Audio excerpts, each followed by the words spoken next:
Blessings and welcome forward to wonderful reasonings at the Trail Life on the road, Garden Town, Penfield, St. Andrew, Jamaica, West Indies. I'm your host, Jerome Sage Butler, giving thanks for the presence of our videographer and business partner, Harmonizing. Also sending blessings to brother Bob. You know Bob. Blessings and love also to Cindy and Kyle, all the way up there in Exchange, St. Anne. Your engagement has brought joy to my soul, love and blessings to you. Also to Don Josiah Goodman, who we do Blog Talk Radio at blogtalk.com. We do Soul Class from the Trail Life. And this Sunday, we will be doing another episode. So you can log on and also check out different perspectives on our information and the information on the Jewish and the Christian perspectives harmonized. My current offering, by the grace of the Most High God, is on spiritual insecurities. Why spiritual insecurities? Because I have observed through my own behaviors and through the behaviors of friends and those who I have been blessed to be able to offer some form of healing or some form of good word or some kind of aid in the spiritual process. I've realized that spiritual insecurities are greater and indeed having a stronger effect upon people's way of life and people's ability to plan their future than we think. Just as how the average market savvy individual watches the movement in the stock market and the changes in the mercantile exchange and stock prices as well as unit prices, so the spiritual intuit is also concerned with the spiritual currencies of the times to come, the age to come, and the manifestations thereof. They are heavily concerned. Are we near an apocalypse? Are we near the end of an age? Is there a great destruction from the Piscean into the Aquarian age? So there is this grand fear, the war, rumors of war. Is the earth about to crack where 3/3 will fall away, leaving 1/3? Is it truly the dawn of the heavens coming from the new earth coming from the heavens? Behold, I see a new heaven and I see a new earth. Is this the time where we will advance past 4.6 degrees of our frequency to the 5th dimension so we can live more holy and esteemed life? Spiritual insecurities have the most highly spirited beings confused, unable to make proper, lasting choices, putting off their lives, waiting for a sign, waiting for an event. The Lord says, woe be unto those who wait for an event. How many signs must you ask for? How many signs must I fulfill? Woe be unto those who wait for a sign and wonder. The word and its presence has already gone out and has already taken unto itself flesh to create a lifestyle, to create a way of life that is Christ-like. Our spiritual insecurities and sometimes downright morbid fears have caused us to separate from the grand scheme of events. The word says, be in the world but not of the world. So it is not that you should exist elsewhere or that you should exist in a vacuum. But being in the world and being not of the world means that you are here to fulfill the dictates, the edicts, the divine soul of Christ, the eternal, your creator within you, even if the environment is otherwise consumed, is otherwise occupied with other ways of living, with other lifestyles. Be steadfast in the truth. Establish your family.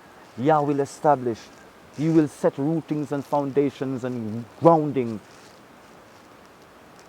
He will dig out the foundation and put in those basements so you can have strong basements, so you can have strong levels going up above the surface of the earth. Yah will establish. Have faith to go beyond fear. Have faith and go beyond fear. There is a restorative power in the divine knowing that no matter how the configurations of our physical world change, life remains the same. Be in synchronicity with that which is good. And where the bad events and the bad happenings are, you will be safe and squarely in the bosom of truth. Even if disaster come nigh, it shall not touch you nor cause one strand of hair on your head to be harmed. The Lord will bear you up. Take on the full presence of faith to overcome your spiritual insecurities. Everything isn't a 100-year plan. Everything is not a 50-year plan. But you can start planning where you are to put food on the table for the next couple of months of your life divinely. You can start with a plan where you are to keep clothing on your children's back through all the winter and all the seasons. You can start with a plan to build yourself a family home, to one day establish your family in a place where you dreamed of. Maybe you've moved away from your family home and your family property and gone into the confusing world of the fast and fast-paced existence. And you and your family, your loved one, your spouse, you yearn, you long to return to the simple and familiar. And as such as you long to return to the simpler and familiar, the spiritual insecurities is making you wonder, would it be viable? Would it be the best thing to do when all of your life, since you've left, you've yearned to return to your paradise? Don't let your spiritual insecurities make you not put down roots and set down foundations that will build you a lasting life and create a platform for your children and the generations to come after you. Each one teaching one, each one reaching one, iron sharpened iron. It takes great faith, but we can pull strength and pool our strength from the experiences of others, from the witnessing of others, from the evidence of the life others have lived, towards staying centered, towards staying grounded, towards staying attuned and in tune with the spirit of presence. God is with you, and it doesn't matter how far it is that you are away from truth. It doesn't matter how far it is that you are away from true faith. You can return. Don't let the insecurities override the truth and the sense of truth within you and dampen your will to get up and change your circumstances by having the correct way of thinking and by putting your thoughts into action. We, through our offerings, all we can do is spark an interest, a subtle or even an intense jolting in your whole aura and sense of presence, sense of desire in the processes you're currently going through in your alignments and in your awakenings. Many of different roads are leading us to the one place of Christ, to the one place of the divine God, into that heavenly abode. Being in the world and not of the world means that you gotta live, brothers and sisters. We've got to live because we have life, and through living in the Christly way, we have life more abundantly. It is our daily experiences. The same God that has been true to you last year, last month, 10 years ago, 15 years ago, 20 years ago, is still the same God that's being faithful to you now, that will be faithful and true to you 2 months from now, 3 months from now, 5 years from now, 20 years from now, 100 years from now, if you can live it, if you can stay in the flesh. Hallelujah. He'll still be with you. He will still stay true. The angelic host, they'll always be true to you. They'll always stay true and disciplined by you, aiding you, giving you the moral and ethical tools necessary to overcome your shortcomings, to overcome this ebb in your flow, this little block in your movement. There is more for you, for us. Don't cave in art. Be brave in art. Let the lotus of the heart open with the sweet fragrance of faith and knowing that God is, was, and is to be, and was, is, and forever will be the same. His riches abundant in glory. Always there is sourcing. You are always sourced. And I know there are those watching the providence of the unfolding of the message of Christ on earth. watching for the end of age manifestations, being lost in the stirrings and wanderings. So presence is slowly slipping off as you're going too far ahead of yourself.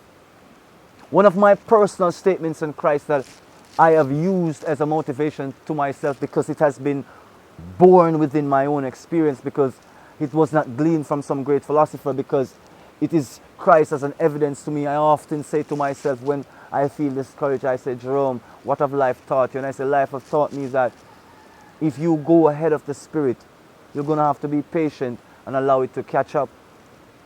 And if the Spirit goes ahead of you, you are going to have to take some expediency, a little will, a little zeal to your activity, and catch up. You and the Spirit must be harmonized. So I recognize that I have to have trust in knowing that sometimes, because of my wanderings and stirrings, the Spirit is going ahead of me. And as such, my philandering and my wanderings must come to an event. And that event is movement, is growth, it is evolution in the present, to go towards the Spirit. And if it is that I think myself so ready and so esteemed that I go ahead of the Spirit because I feel that I should conquer and I should win souls and I should bring those over into the kingdom because how good is me. When the Spirit is absent, I have to humbly await its presence. Await my coming down from my puffed up cerebral views, salubrious in their pronouncements. I have to come to humility, simplicity of argument and tongue. The unsung hero of your life is your temperance. Many a times you do not give it its due course and concordance in your being, but temperance helps to equate and recalibrate the discomforts in your spiritual insecurity. It subtly calms the spirit. With the essence and presence of temperance, you can defer and not contend. You can succeed to a divine revelation and resolution. You can be present, accept the virtue and value thereof, and just exude in the present. Our spiritual insecurity grows when, like Peter, we take our eyes off Christ whilst walking upon the water. The real essence of why it is we are transformed, why it is we can be transformed, why it is the sacred God-given gift of life can still be present within our reality, within such an uneven reality called the world, called our current experiences, called life, called society, called our geopolitical realities, called our country and nation states.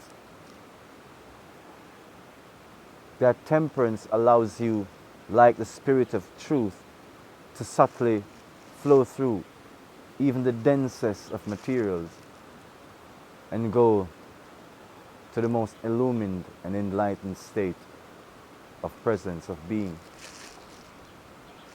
Being that the case, I trust with all confidence that we will all, in due time, in due course, find our way past our spiritual insecurities towards a spiritual knowing through our faith and through the lives we've lived, a spiritual security. Hallelujah! A spiritual trust, a spiritual thrust towards completion, towards well-being, a spiritual thrust in well-being. All being well, knowing that it is so, we give thanks that it is so, to the glory of God, our most humble Creator, Divine Yahweh, Divine Yehoshua, Sacred, benevolent, beneficent Creator, beloved Christ, we are confident in the victory of good over evil. We are confident in the presence of your nature in us, in our families, in our events, in our workplaces, in our commitments, in our ways of life, in our ways of being very secure in your truth. Love and blessings. Just remember that you're an awesome gift to yourself, to your environment, and to those who share that environment with you. Continue to be this godly gift until we meet again. Blessings.